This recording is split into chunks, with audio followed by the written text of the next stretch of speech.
চাঁদপুর সদরের শাহতলী এলাকায় হেলাল উদ্দিনের ইটভাটা দুটি পরিত্যক্ত অবস্থায় ছিল দীর্ঘ কয়েক বছর। একটি ইটভাটা পরিষ্কার করে প্রায় ২.৫ একর জমিতে উপরিভাগের ৮ থেকে ১০ ফুট মাটি কেটে সরিয়ে সে স্থানে বেলে মাটি ভরাট করে উঁচু সমতল ভূমিতে পরিণত করেন তিনি। এরপর ওই বেলে মাটিতে ৩ ফুট গভীর ও ৩ ফুট চওড়া করে জৈব সার মিশ্রিত মাটি দিয়ে ভরাট করে মালচিং পদ্ধতিতে ফ্রুট ভ্যালি এগ্রো নামে প্রতিষ্ঠান চালু করেন। যেহেতু আমার মূল ফলটা আসতে ১ থেকে ১.৫ বছর সময় লাগবে, সেহেতু আমি সাথী ফসল হিসেবে এই বাণিজ্যিক পাম্পটা করেছি।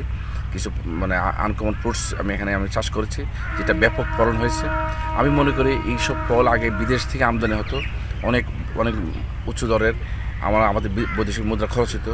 এখন আমরা সেই ফলটাকে যদি আমরা নিজেরা এখানে আমরা চাষ করতে পারি এবং বাণিজ্যিকভাবে সফল হই, তাহলে এটা সারা বাংলাদেশে এটা ছড়িয়ে যাবে। হেলাল তার এগ্রো প্রজেক্টে সর্বাধুনিক প্রযুক্তি লাগিয়ে চাষ করেছেন বিশ্বখ্যাত উন্নত ৩ জাতের persimmon, golden dragon, blood orange, seedless grapefruit এবং ৩ ফল।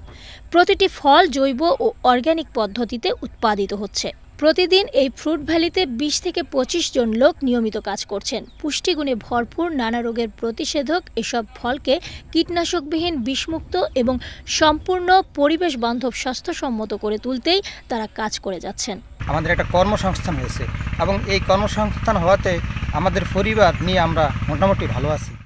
শাহতলীর ডাকাতিয়া নদীর পাড়ের এই ফ্রুট ভ্যালিতে লতায় লতায় শত শত বিদেশি ফল দুলছে বাতাসে, যা দেখতে দর্শনার্থীরা যেমন ভিড় করছেন, তেমনি ফল ও গাছের চারার বায়নাও দিয়ে যাচ্ছেন তারা। যে আমাদের এই লোকাল এরিয়াতে এত চমৎকার একটা ফ্রুটস ভ্যালি হওয়াতে আর কি আমরা সেই সুবাদেই জানতে পেরে আজকে আমরা ঘুরতে আসলাম এখানে, দেখে খুব ভালো লাগলো আর কি। দেশের প্রতিটি পরিত্যক্ত জায়গায় এ ধরনের ফল ও সবজি বাগান গড়ে উঠবে, এই প্রত্যাশা সবার। সীমা শারমিন, বাংলাদেশ টেলিভিশন।